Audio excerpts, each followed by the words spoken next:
Well, y'all, I did a thing. I just permed my sister locks.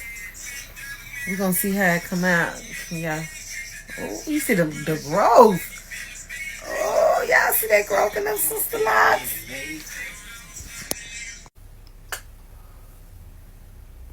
Get that link, babe. That's what I need you to get. Let them get that link.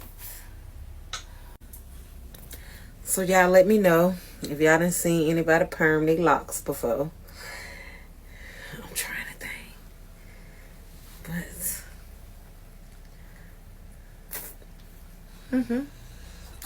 But The Caribbean's journey of transformation involves adopting new practices that redefine traditional images of African descendants, much like locks do. For Rastafarians, locks symbolize both a cultural and spiritual identity, reminiscent of Medusa's mythic locks and representing their Ethiopian homeland and heritage tied to Emperor Haile Selassie. Dreadlocks embody a concept of terrible beauty, combining fear and power to challenge colonial standards. Similar to 18th century revolutionary ideals, they symbolize a lion's mane, representing royalty and pride, and are deeply rooted in biblical teachings, particularly Leviticus 21, verse 5, against shaving or cutting the flesh. This vision rejects European colonial influence, instead embracing a quote-unquote romantic ideal of self-sufficient identity, as described by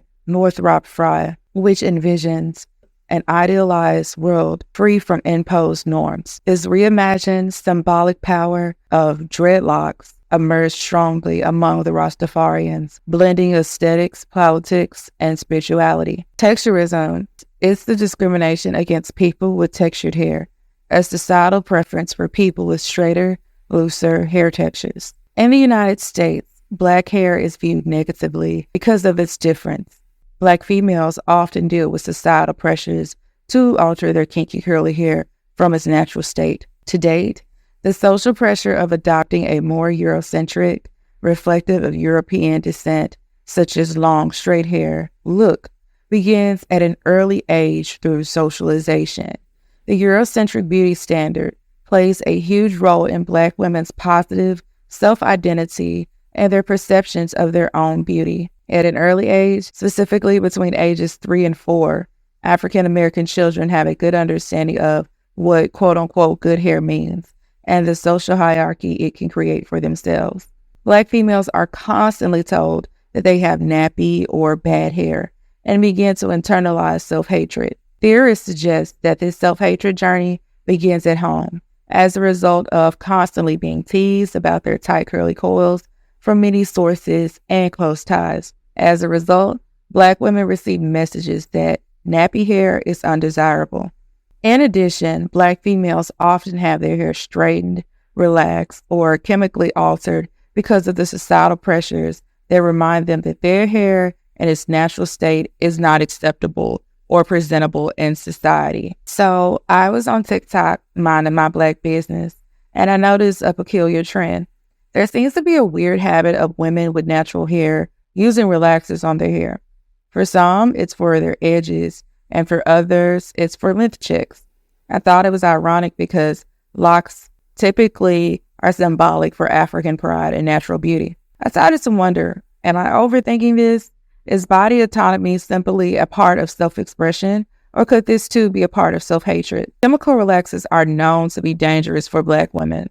And the case is named the US branch of L'Oreal and other beauty companies who own well-known brands that make chemical hair straightening creams aimed predominantly at Black women. And some of these brands include Dark and Lovely, ORS Olive Oil, and Motions, just to name a few. Yeah, so the first lawsuits were actually filed days after the release of this study. This study found that women who use the products more than 4 times a year were more than twice as likely to develop uterine cancer, and that's cancer in the womb. And the study also found that these negative health effects could be worse in Black women because they use these products more frequently and start at a younger age. And on a personal note, I can kind of relate to that fact because I started relaxing my hair at the age of 14. I remember begging my mum to get my hair relaxed. It was almost like a rite of passage. And I religiously relaxed my hair for about 10 years, doing it every 6 to 8 weeks. A new study by researchers at Boston University's Black Women's Health Study has reported that long-term use of chemical hair relaxers by post-menopausal Black women was associated with increased risk of uterine cancer. Researchers surveyed nearly 45,000 women in the Black Women's Health Study who had no cancer history and still had their uterus, asking about their previous use of chemical hair relaxers. They monitored these women for up to 22 years, comparing uterine cancer rates between frequent or long-term uses of hair relaxers and those who use them rarely or never. The results showed a statistically significant increase in uterine cancer rates among postmenopausal women who regularly use hair relaxers, even after adjusting for other possible risk factors. The researchers emphasized that these findings underscore the need for ongoing research on the potential health risks associated with chemical hair relaxers. Bertrand, an epidemiologist at Boston University Sloan Epidemiology Center, noted that Black women are often underrepresented in health studies and may face unique exposures that contribute to health disparities. This study addresses a critical gap in understanding the potential health impacts of hair relaxer use, which is prevalent among Black women. Knowing this, why the hell would people be using this for so-called lymph checks and edges? So I'm going to play some public opinion that kind of addresses this sentiment, and then I'm going to conclude. Yes, I'm doing exactly what it looks like. I am putting some relaxer on my locks, on my new growth. Not too much, I'm just kidding. This is just some conditioner. But anywho, there was a point in time that I did think I needed to have a different type of hair, or I should have relaxed my hair. When I got into real estate, I felt like I wasn't getting as much business when I decided to lock my hair. Crazy, right? I felt like I had to show up in a different light to get the clients, but now you don't get these locked at every appointment. My edges with me. It's giving Florida Evans. And for the young babies, Florida Evans is from the show Good Time. Look it up. So I actually had to just cut my edges just to see if I could make them work for me. My edges were like all the way down here, but I cut them to like my eyebrow. Every edge control I use doesn't work. Before y'all comment y'all favorite edge control, I have probably used it. Bet your bottom dollar I have. I've used Ibn, Edge Booster, all the brands, Eco, Beeswax. I even flat ironed it and used a wax stick. It's still curled. So today I'm going to be relaxing my edges. Take this journey with me, y'all. Please. I need some support. So this is what I'll be using today just for me. This is where Nicki Minaj was talking about, you nappy headed hoes. It's a relaxer. Durr. But yeah, so I'm going to be using the regular today. It's regular because regular is for... I hate comments like this. This person says real freeforms are usually terrible, but yours actually looks all right. I kind of like it, not gonna lie. I hate comments like this. I was at the doctor's office and a nurse was like, "Oh, is your hair freeform?" I was like, "Yeah." She was like, "Wow, like yours looks so good. Like normally they just look so ugly. Like yours looks good." Like, babe, that's not a compliment. And often the kind of freeforms that y'all say that you hate or you don't like usually is just going to be short 4C hair, because when I had short 4C hair, I had a lot of people tell me that they hated my freeform. I think it's weird to like write under someone's comment of their natural hair to tell them that like other people's looks ugly, because like I don't really understand how people have a lot of critique for freeform locks when it's our 4C hair grown out. Like that's literally what it means. Like people act like we're doing some extra stuff to make it look like this. Like this is a grown out version of 4C afro. So when you say like, oh, normally they're ugly, like what part is ugly? And I bet you'll be the exact same person that if someone had like some 3C hair grown out with like a loose curl or some edges, you'll say it's very pretty. But normally you don't like kinky hair. Like it's just texturist. I don't like comments like this. Every freeform lock, yeah, it looks good. I don't care what you say. Yeah, it looks good. I'm going to start this off by saying that I literally just started my locks like 12 days ago. Like I still have my 2-strand twist. But before embarking on this lock journey, I did so much research. I did so much like soul searching, so much unpacking, so much learning of history.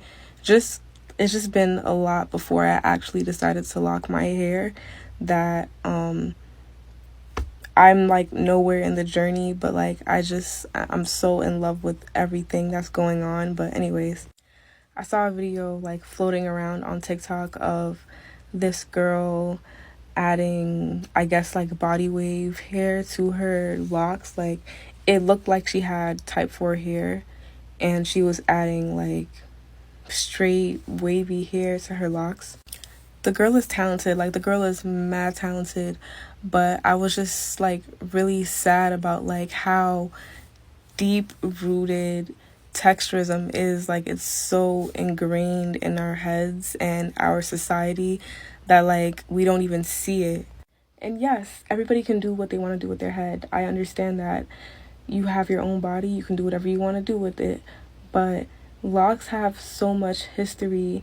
And this is not a video about the history of locks, but the reason why a lot of people lock their hair is to embrace their blackness, to embrace their natural selves in a society where we are just systematically oppressed and we're taught to just conform ourselves. Like, I know that's not everybody's reason. I understand that. I get it.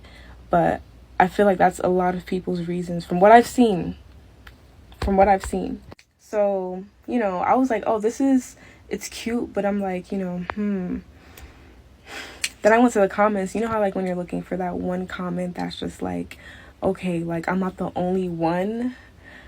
I was in the comments like scrolling, and what made me even more sad was seeing people comment things like, this is the only way I would get locks. This is the only reason why I would get locks. Like, I can never lock my hair unless I could do something like this. Like, I was seeing comments like that, and it's like, dang, like, I get the style, but it's just like hearing people say that they would never consider locking their hair unless they can add straight hair to it just made me really sad, especially for someone who just, you know, started this journey. I definitely believe that all locks are beautiful. But in a world where colorism and texturism exists, even in the lock community, I want to get on this here app and I want to see the brown beauties with locks. The coily, kinky, forcey. I want to see the other locks too. But I want to see the locks that shine from within and not the shiny locks, if you know what I mean. Men want women to wear their natural hair but be the biggest critiques of it. I cannot tell you how many negative comments I got when I first started my locks. Not only were like 95% of those comments made by men, but also predominantly black men. Like the vibes that I get from the comments I've received from black men about my hair, it's giving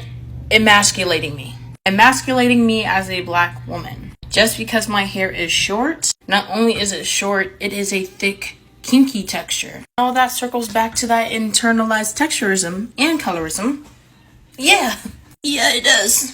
If you don't think it does, yes it does. My question is, where was all that talk at though? I thought I was looking foolish, looking silly. Now look at you the silly one. Shake your head, shake your head, shake your head. Cause you ain't got no dreads. No. Any boy that started his locks after me, they don't have them in no more. Don't have the patience, the time, nothing. When I had box braids though, they would stay be getting on me. Check out them box braids. She done had them bitches in for like 100 days.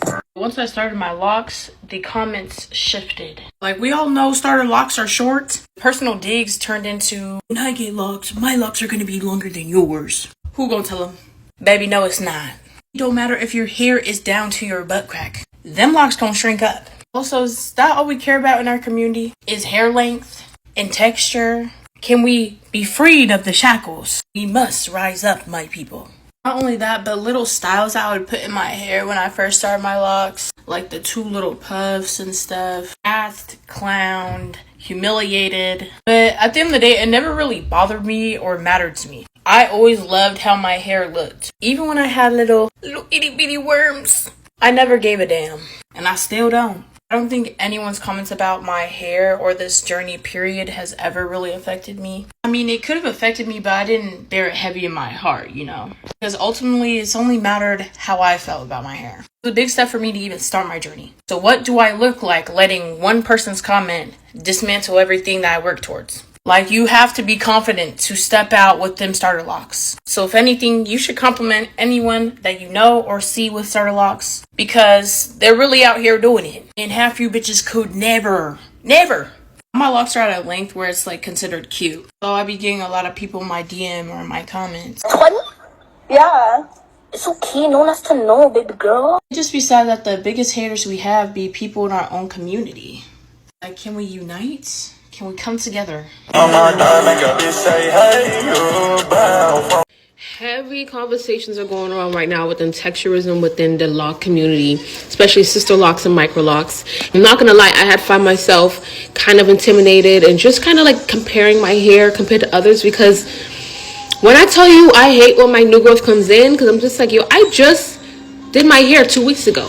I cannot see my scalp. Like, you know, compared to other girls where their scalps are real clean, they got the curly ends. I even wanted to maybe frizz out the ends and, you know, put a little bit of gel, make it curly. But this is my hair. This is how it is in its natural state. And I feel like a lot of us girls with locks, we need to show up as is to be that representation, because it's okay, it's fine. We are so used to seeing like a lot of locks with the curly ends, you know, and honestly with the micro locks route that you take, the curly ends are bound to happen because you're twisting the ends, and so it'll come out a little more bouncier. But if you do sister locks, of course, it's straight out the box locked.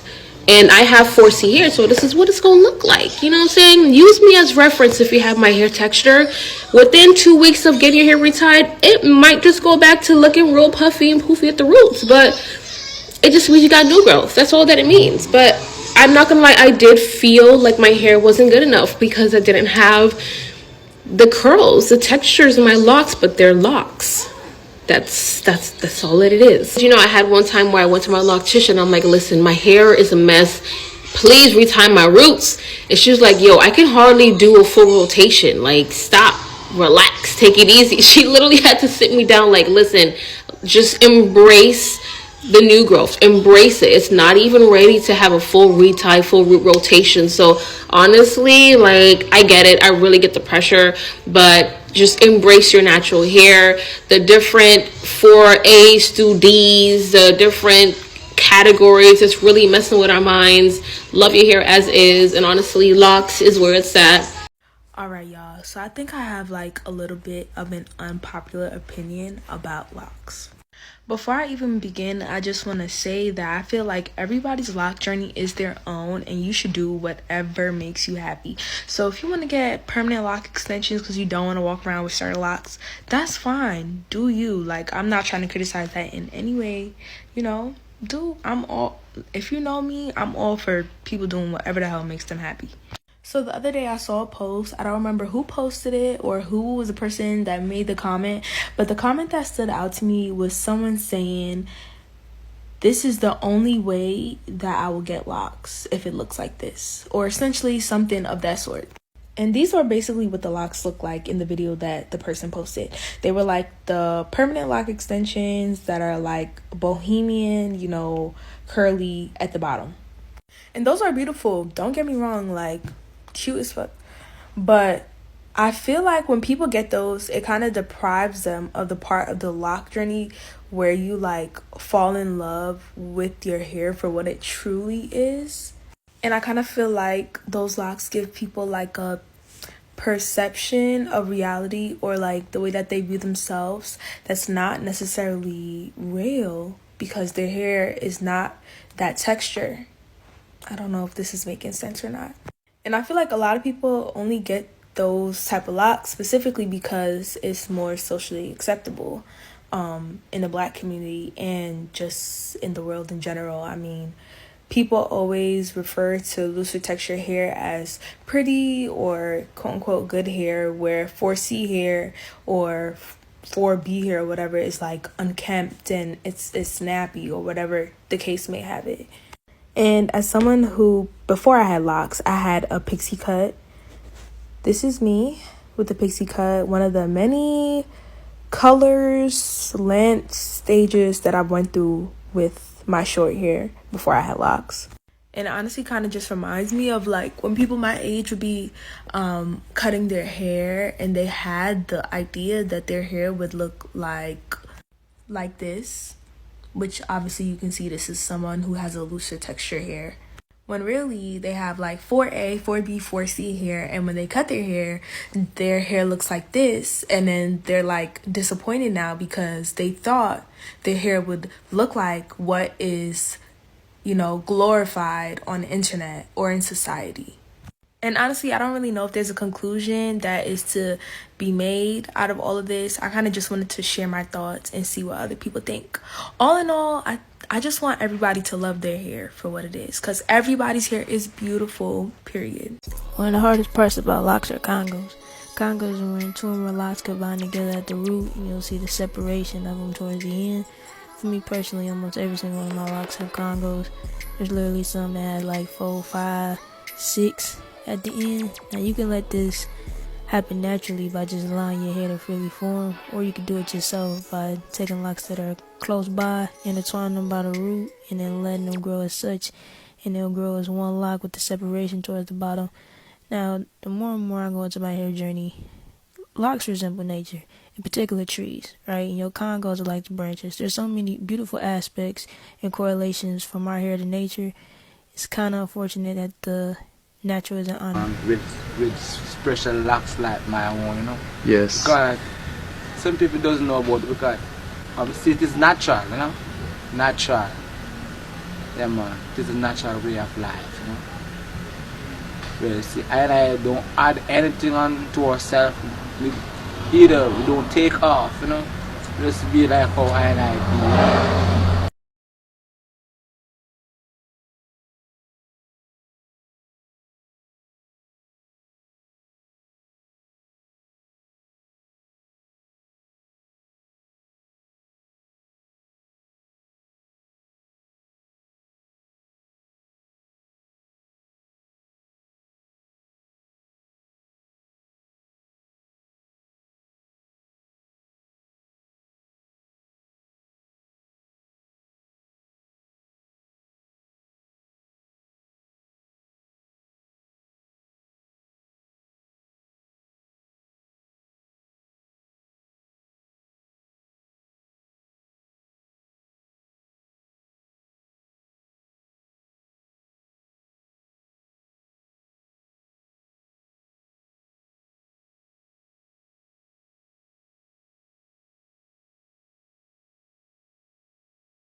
There's a dumb hierarchy within the lock community where manicured locks are at the top and freeform locks are at the bottom.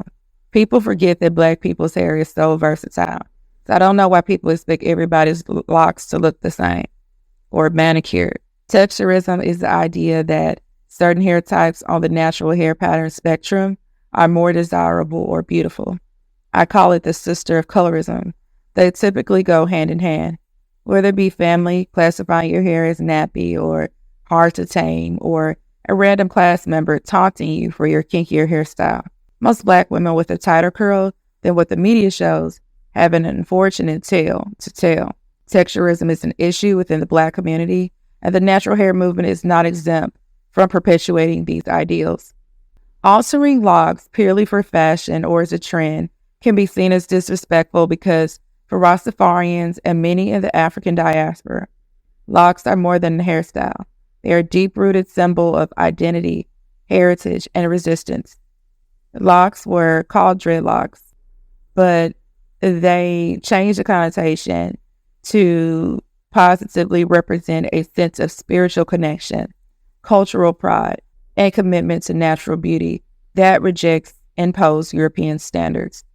When locks are used merely for aesthetic appeal, without understanding their cultural and spiritual significance, it diminishes the profound meaning that they hold for those who wear them as a declaration of identity and faith.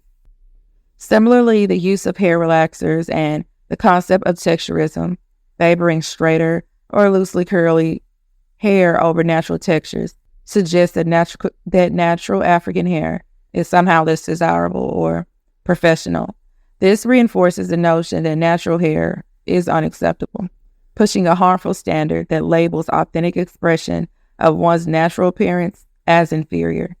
By promoting altered natural hair as the norm, society not only discourages people from embracing their God-given hair, but also enforces a narrow standard of beauty that devalues the rich diversity of African hair textures and the cultural pride associated with them. So, what are your thoughts on this topic? Let me know down below.